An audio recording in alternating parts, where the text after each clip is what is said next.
Okay, ladies and gents, well, once again, a hearty congratulations. You have made it to the very last talk on this stage. But that does not mean by any stretch of the imagination that this is the least important. Quite the opposite. Possibly one of the more valuable things you'll hear on this stage over the last 3 days. So once again, we have Thomas Kolster, speaker and purpose pioneer from Goodvertising, and Ashley Alexander-Birch, UK Marketing Director from Holies.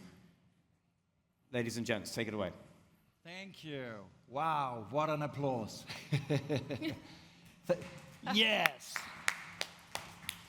Thanks for sticking out. Day 3, tough gig, lots of lessons learned.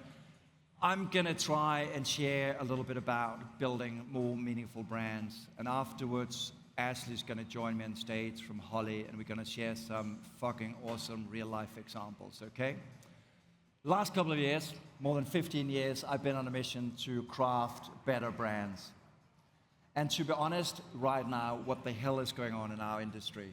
In so many ways, I think we're stuck on AI, technology, automation, all that stuff. So it's almost like we are these clowns that sort of forgot the magic tricks that we should be knowing by now. I just come back from Cannes 2 weeks ago. I don't know how many of you were in Cannes. Any Cannes folks? Ask your agencies and your CMOs to give you better budgets so you can go to Cannes. Important. But anyways, I think the state of our industry is, to be honest, not great. I think one of the things I heard the most was how anxious people are, in fact, working in our industry. And I know we're dealing with so many things, you know, AI, sustainability, climate, diversity and inclusion. I know that I'm going to talk about these topics, and they are, most of the time, pretty boring, right? Climate, boring? Yeah? Sustainability? You're like, yeah, you can't make up your mind. I think most of the time when I look at sustainability campaigns, I'm already sort of tuning out. So what I'm going to try and share with you today is, in fact, why some of this stuff really matters. Because it's emotional, and we know emotional advertising works. I'm going to give you some ammunition as well in terms of how you can build these brands. Because at the moment, we're way too short-term. Way too short-term. The one thing you want to do as a brand is what? Consistency over time. And what we're seeing right now is people are starting to zigzag. Chasing sustainability, chasing all these things as a new fad, as a new thing. And it's not a very lasting strategy. The other thing, though, is I think I failed in my early years. From the first book, Goodvertising, to the second book, The Hero Trap. The thing is, one thing we forgot, people. Most people at the moment are not really connecting with our high-value pitch, because most of people have a hard time, can't afford some of this stuff. We always talk about sustainability as a premiumization thing. Let's charge more for it.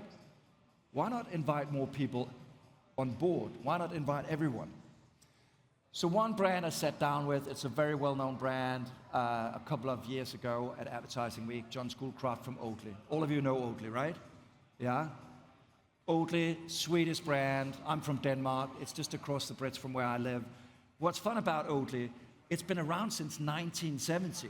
Can you believe that? At that time, it was only hippies with long blonde hair in a Swedish forest that would be drinking that stuff. And if you see the early days of Oatly, this is the early days of Oatly. I don't know if you can even spot the packaging. Yeah? Where is it? Yeah, up there. It kind of looks like any other damn brand, right? But then thanks to the magic, thanks to redefining and finding a purpose, they actually kind of created a brand that blasted the category pretty well. I mean, Alpro was the #1. Suddenly Oatly was sort of synonymous with this stuff. And I think they've done that through cheeky campaigns. And that's the whole thing, by involving us in stuff that we really truly care about.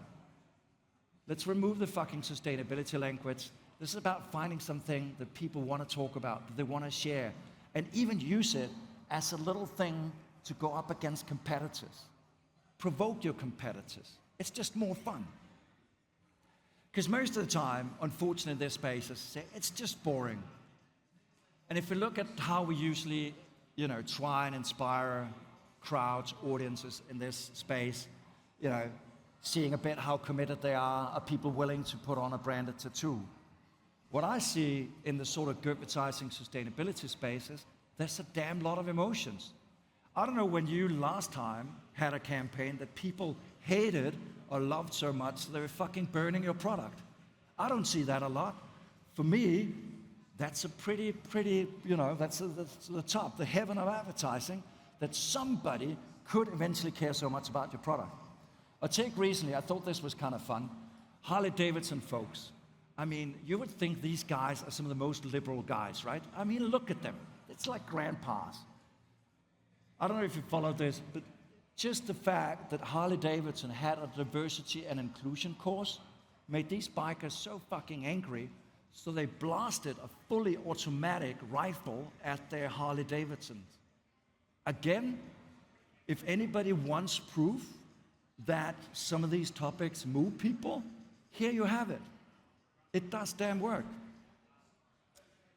So the key thing I think we've done wrong, though, is most of the time we created hero brands. Talking about themselves, look at me, look at how good I am, I'm saving the world, I'm doing this. That's not the way that we should be building these types of brands. So I think we got it wrong in the very first place. I got it wrong with my first book, Goodvertising. So we have to pivot the narrative. And I wrote a second book in 2020. It's an old book, anyways. Go and read it still. Called The Hero Trap. The whole spiel there was, how do we create authentic brands in this space? How do we create authentic brands? And maybe it is about pivoting away from making the brand the hero, putting them up on that pedestal and saying, look at me, I'm pro-diversity and inclusion, to actually thinking about what are some of the biases that you can confront. So one pivotal question I thought was key to authenticity is this one. So what brand have in fact created positive change in your life? Because all these saints that are talking about change, how many have created positive change in your life? I don't know if you have any examples, any brands that created positive change in your life? Anyone?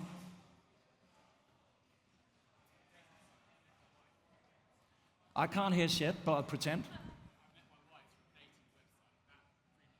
Yes, this gentleman met his wife through a dating website. See, that is positive change, if you're together anyways, but I mean, let's not judge that. But typically, interestingly enough, I call these brands transformative brands. A lot of tech brands have that at the very heart. But think about how you can emulate that. Think about how, instead of going on the high horse of purpose and saying doing good for people and planet, make it extremely concrete. You can use this damn figure that I usually say is, what you need to do is find your purpose in people's purpose. If you can align your mission with my mission, this is essentially where it really fucking starts mattering. So, when you do that, it's just more effective. People do tend to act on the messaging, which is incredible. So, by shifting the focus, you will succeed. The other thing I just want to briefly talk about is, I've been in this space for 15 years, and we haven't seen the change. We're still in a fucking sustainability desert. Most people don't have access to sustainable products, even though we have brands talking about it day out and day in. So we haven't succeeded. So we need more innovation. We need to actually drive change. We need to drive change. Take Coca-Cola. I mean, Coca-Cola have been on this journey for a long time to talk about the happiness factory. I think too often in advertising we forget that the brand is just the top of the iceberg, but all that stuff underneath water level actually matters. I think we're still sort of stuck. And I think when I'm judging award shows, I see too much storytelling and too little action. So when Coca-Cola obviously go out and tells an amazing narrative about being happiness and being together, the problem is we're not fucking buying that stuff, are we? We do understand that there's a real story behind there. So when do we actually wake up in advertising and become real about some of those challenges? And so when I see brands zigzagging at the moment and not backing up sustainability and saying maybe it's not as important anymore, it can be harmful, because the one thing we need is consistency, consistency, consistency. And I understand why it's tough. I mean, even if we look at this little lady up here, Greta Thunberg, almost posing like Jack Sparrow, she used to be our poster girl of sustainability and climate movement. Now she's out saving the world. Because people are maybe more afraid of nukes than they are of global warming and all that stuff. So I get it. It is hard. And so maybe if you're considering what should my brand talk about, there's so many things that we can talk about. So many things that really actually truly does matter. What I tend to say is, where you want to look is, what are some of the things that you want to change in your life? Just make it extremely fucking tangible. Let's do the New Year's resolution test. It's the best one in the world. Any New Year's resolution, I'm going to help you out 6 months in advance, right? Do you have any New Year's resolutions you're thinking about? Get a new girlfriend, try a new dating app maybe. So what we're going to do, just to wake you guys up, because it looks like 1984 with Apple. You're just sitting there. I'm just waiting for the woman coming with the hammer. Anyway, so I'm going to count down, and then you're going to shout out your New Year's resolution, okay? Yeah? You're looking scared already. 3, 2, 1. Brits are the most perfect people in the world. I know that. You conquered the world. You did a lot of great stuff out there. We Vikings, we tried. We didn't succeed. Let's try again. 3, 2, 1. That's why we have headphones on, because you can't hear what the neighbor is saying. Now we solved that myth. Why I'm saying that, all of these things that you're saying is actually possibilities for brands to actually create and make a meaningful difference in your life. The very last thing I want to talk about, because I need Ashley on stage as well, and yeah, let's speed through this a little bit here. So, anyways, so before I invite Ashley on stage, I want to say this fucking matters. We did this study with Walk. We looked at a decade of the most effective advertising, 10 years of the most effective advertising in Cannes, 100 of the best campaigns in the world. Interesting thing is, more than 30% of those campaigns have an E, an S, or a G in there. So it does matter. It is more effective. If we saw Cannes as well this year, lots of Grand Prix and goals touch social. The secret is that all of these things we talk about works because they're emotional. I have a niece. She's 13. She plays football in Denmark. She got her first contract. She gets paid a fifth of what the guys earn. That's pretty emotional for me as an uncle. So let's tap into that stuff. So anyway, leadership is really about helping people, having their back. And I think if we want to do something in advertising, we need to step down from our high-value horse and actually really think about what are the things that really truly matter for people. So 3 quick takeaways. Don't be a hero, turn people into the heroes. Second one, how are you positively influencing my life? And the third one, lead by doing one damn thing differently tomorrow, okay? We need leadership in this industry. We can sit on the passenger seat and talk about AI. Hollywood acted. We can act on climate. We can act on sustainability. There's a reason why if you're a CMO, there's a chief in your title. It's because it fucking matters. Anyway, so to a real life story, I really want to bring Ashley up on stage from Holies. Give Ashley a big round of applause. Thank you.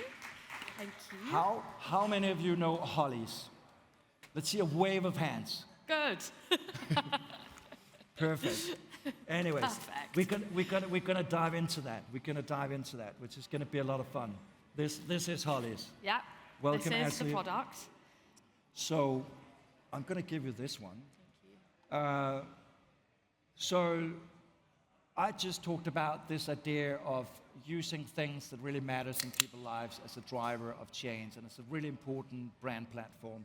Why I absolutely love Holies is because they sort of really redefine a category and have the guts and the bravery to actually make breakfast damn fun. 100%. So, yeah. where did that story start? I think the thing about Holies is that it's created by 2 founders, Val and Merrick, who have been in the industry for years and years and years, but for them themselves personally have a real care about what they put in their bodies, always, and always have done. So they've really researched and worked with teams that they've worked with in other businesses to be able to build something that really is fucking healthy. It's a granola, it's a cereal, but we have this thing on the back of every single pack, which is an us versus them, which we've calculated all of the other brands in our category and basically done the average. So you can clearly see kind of how healthy we are, what's important in terms of sugar, carbs, fiber, and what you really need, calling out all of the other brands that you see on the shelf today that are filled with sugar.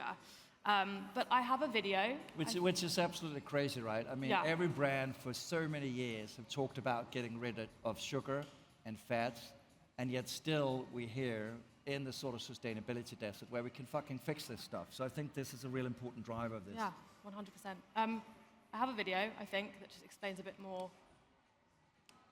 Dietary changes can go a long way. With cereals, the amount of added sugar, like Big cereal brands are hiding sugar in our food. They pretend to be healthy, but they're really not. That's why in 2018 we founded Holie.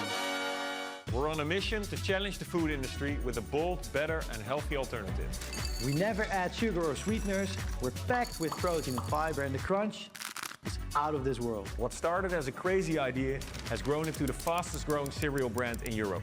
But we're only just getting started.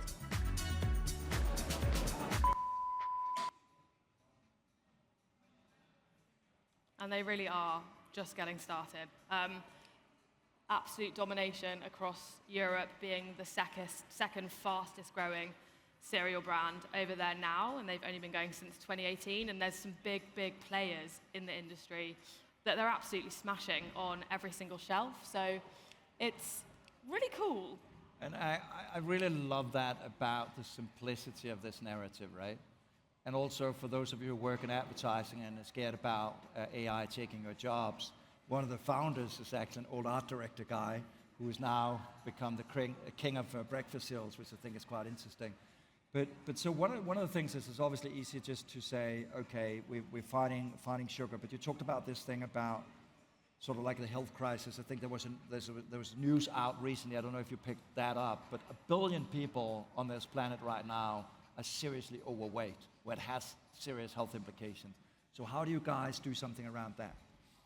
I think, honestly, it's as you've said, it's simple.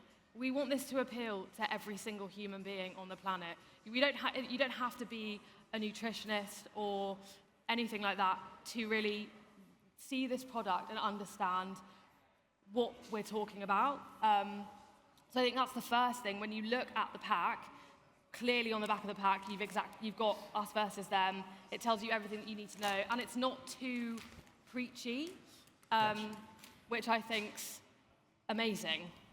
Yeah, throw it around. Yeah. And you talked a little bit about the competitors. I think it's one of those things that I see a lot with challenger brands, that you actually use the Achilles heel, and there's so many Achilles heels, as I show with the example of Coca-Cola in our industry, that you can use. So have you experienced any backlash from some of these major global brands? A lot of lawsuits coming in when you show a thing like this? Yeah. I mean, even when we put this out, which is fact, and we've just done an ad recently that's gone viral on TikTok, but we've currently had to take it down because we're being sued by multiple different brands.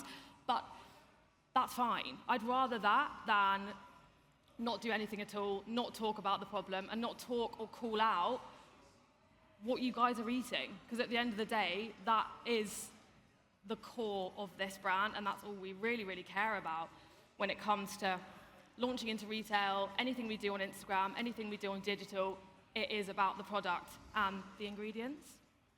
Yeah, and I think the theme of this festival is less boring, even though I never really understood that, because in my opinion, either you're goddamn boring or you're not boring. And I think, to be honest, most brands just sort of disappear in that sort of wallpaper, stock image-like environment. Yeah. One thing, if you could talk to that a little bit, for people who might not know the founders, is it seems very honest. It seems very sort of handheld. It doesn't seem like big Super Bowl-like campaign budgets. Why is that important to you guys? Because that is exactly what we talk about when it comes to authenticity of a brand.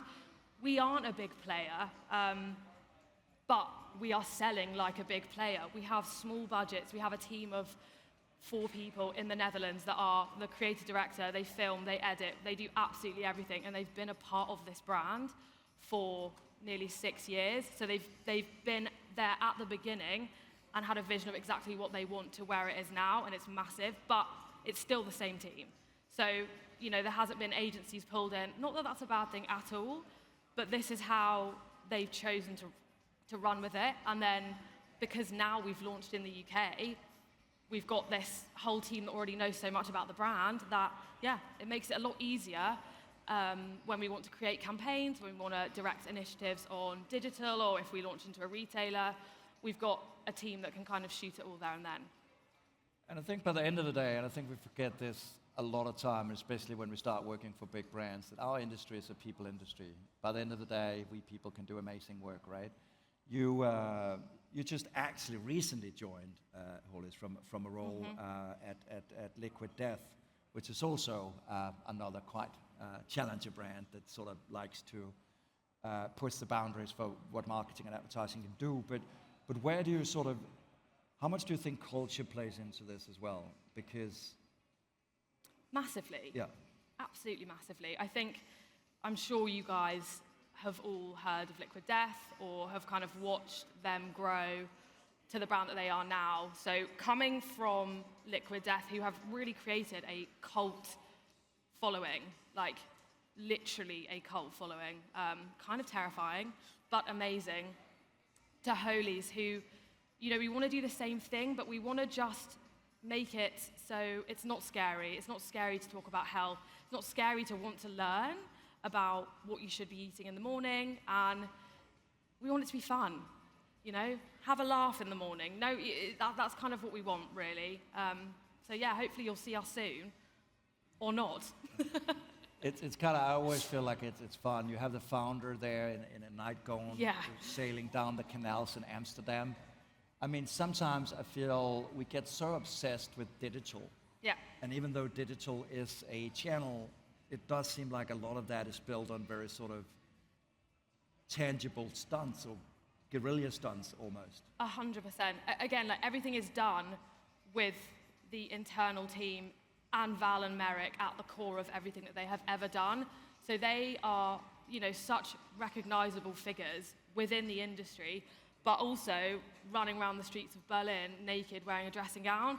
But again, I don't know if that's going to work here. I don't know if the UK consumer is going to be like, who the fuck are they wearing dressing gowns, running around? Like, no one's really going to get it. So that's where it becomes really interesting as to kind of how we launch the brand here, I suppose. Yeah, and I love the first slide where you're quite talking about bravery, said world domination, which is not a small feature. So where are you on that journey towards your sort of world domination? How is it going so far? Because I talked a little bit about the results from WARC, et cetera, in terms of how some of these very simple, tangible things can be powerful drivers in communication. So yeah, it's insane. I mean, both Val and Merrick have come from within the industry, have brilliant connections with retailers, which has made it very easy to get into buyers' meetings and have those conversations from the get-go. But with a demand and a need in the category for healthy products, they've absolutely smashed it. They are the second fastest growing brand in the Netherlands, in Europe in general, which is amazing for a product that started in 2018, plus an independent product. Like they're working within the big players across all of the Netherlands, absolutely smashing it. So yeah, high hopes for the future. there's probably a mix of folks in the room here, and I think it's always interesting to look a little bit at the playbook. I mean, you talked about obviously the culture, the honesty, just the fact of, you know, sticking with something as clear as a message as zero sugar. Can you talk me through a little bit of the sort of playbook, and then for people, there's maybe some of those things that people can take back to their organizations? I think, well, for me and the team here in particular, it's really important to keep that authenticity and to really bring the brand to life in a way that they have done in the Netherlands, which is the product and what is in the product. So the ingredients always at the core of what we talk about, how we kind of market the brand here. When we go into meetings, it's trying the product, understanding, you know, the ingredients behind it, the type of consumer that consumes the product, and just making sure we show up the same, I suppose. And one thing, for me, I think we're at this sort of crust of post-purpose where it's not really just about making your brand the centerpiece, but actually helping consumers on that journey to live healthier, to live more sustainably. And I think one of the things I sort of really like about this is as well that, you know, you're putting this Cermat center package and saying, you know, if you're out there and you want to live without fucking sugars, we got to put that front and center on the packaging. Yeah. So in that way, you're sort of helping helping people on that journey.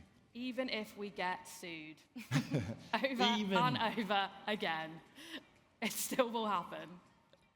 And so what's up for the UK? I mean, you're 4 months in. It's still new. How do we see world domination in the UK?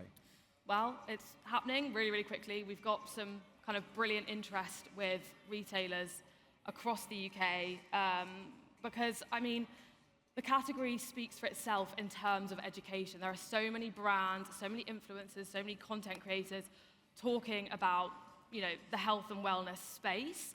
And right now, I really feel like, you know, especially if you look at the category itself in the UK, there's not a lot of brands that are actually doing it. There are not a lot of brands that are calling UK brands out that you're currently buying in Sainsbury's or in Tesco and actually showcasing what is in that product in comparison to ours. So yeah, you'll be seeing us on shelves soon, I hope. We got some hands up there. Let's award that with a bag. Send it back. Send a bag of granola bars to that lady in the back. There you go. Penshurst unites. Exactly. We got to celebrate that and not make it boring. So I mean, in this day and time, I hear so much talk about a pushback against a lot of, you know, this sustainability stuff in general. A lot of that, let's be honest, is more political. From the US, from over there on the other side of the pond. Mm-hmm. Is that anything you have experienced so far? I know you're still new in the role. No? Yes. Yeah. I think for us, you know, they do a lot with regreening the planet. There's a lot of initiatives that they work with to kind of help and support that. But also packaging is a big one. And packaging, it's really tricky because you have, especially with granola and cereal products, a bag within a box that has to be certified correctly for retail, has to be packaged correctly for retail, and some of those products, it has to be plastic for us to be in the right, like, showing face within the shelves. So to be able to work with the team in Amsterdam and to work out and understand different initiatives to make it all recyclable is something that we're working on and is really, really important. And, you know, a lot of other brands are calling it out as well. So yeah, that's something that is at the forefront of what we're doing too. I think for me, and why I think it's so important to have you on stage here today is what can big brands learn from it, you know? And I think one thing is obviously sort of the tone of voice that we talked about, looking a little bit at the playbook. I think sometimes acting smaller than you are, but I also do think there is a important point in challenging brands in terms of pushing their agenda further. So you actually making sure that some of the bigger players understand that let's stop talking about damn health. Let's start solving this stuff. We can get sugars out of our cereals. And I think in that way, you know, if you're working in a big brand that got sugar in your products, go put this on the shelf and show this is goddamn possible, and people actually want it, right? I think that's an important point as well. 100%. And I think with social media today, that has made that extremely easy for us to be able to do, regardless if we have to take it down an hour later. It's still there. We've still got people talking about it. And we will continue to have people talking about it. That's kind of the goal. I think one thing, and we saw the same in the walk research that I talked about across those 10 years, the few brands who have been successful continuously over that decade has kept to one singular message all the way through. So Dove, as an example, we had in the walk research. If you looked at the Oatly case that I brought forward, also them in terms of actually embracing plant-based drinking and eating as a sort of primary thing and showcasing that. How, with such a singular message around sort of health, how much creative energy do you think there is in that? Do you think you can keep this alive for? So much, because it's all about people's perception of what health is. And to me, that is so fascinating. It doesn't have to be a breakfast reel with your morning granola bowl. It can be absolutely anything. It can be getting drunk at the pub and, I don't know, whatever people want to have granola with. It doesn't have to be yogurt. It can be fun. And yeah, it's all about people's opinions of that. And it's about inclusivity, I think, is the most important thing for us. So as a little last takeaway, and again, you're new in the role, but what would be, but if you even look at your earlier place, Liquid Death, is there one thing, because you also got drawn into this brand and the mission, is there one sort of key takeaway you would say sort of maybe crosses between those two brands that you could share with people here today? Is there like one ingredient that you have spotted? Well, I just think it's having the balls to keep doing what you're doing. There's no bullshit. There's no bullshit with Liquid Death. There's no bullshit with Holies. We're here to really relay a message, and that is health and nutrition of a product. The same with Liquid Death. Like, people would always ask me at trade shows or events, like, oh, what's special about your brand? Nothing, it's fucking water. Like, that is what it was. It's just water in a can, but we're here to have a good time. And I think that's very much the same with this product. And I think that's a really, really good point to end on, because in fact, as I said, we can talk about climate, sustainability, all these things. We need to reframe. A lot of these topics that we talk about are highly emotional topics, and that's why they work so well in this space. I think, and I've been part of that wrong journey from the beginning as well, that we start talking about all the wrong things instead of actually focusing on all the things that actually does work in this space. I think health is probably across categories one of the biggest drivers. People want to live healthier. They want to make sure that there's no crappy fucking ingredients in the food, in the clothes, whatever. Yeah. And so finding those powerful drivers really does create change and create results, as you said. Yeah, 100%. And I'm excited to see where this goes. So you're part of that as well. You can go down tomorrow. You can ask for a new little breakfast thing. For those of you who got our granola back, there's still one left here. Let's give it to the guy in the front row, just because you're the only one who dared to sit very close to all of us. Eat nutritious breakfast tomorrow, maybe with your loved one, or talk to the guy about the dating platform. Thank you so much. You made it through the last bit of MadFest. I'm really, really excited about that. If you have more questions to Ashley or me, do feel free to reach out. I don't know if we have any more time for one question. Do you have... Amy? Yeah. She was like, she was jumping at it. Shout it. No. Yes, yes. What did you say? She wants to try some. She wants to try Yeah. some. Oh, so sorry about that. Next year at MadFest, we're going to do an even bigger session with even more granola to give away. Thank you so much, guys. Thanks for showing up. Thank you. It's good fun.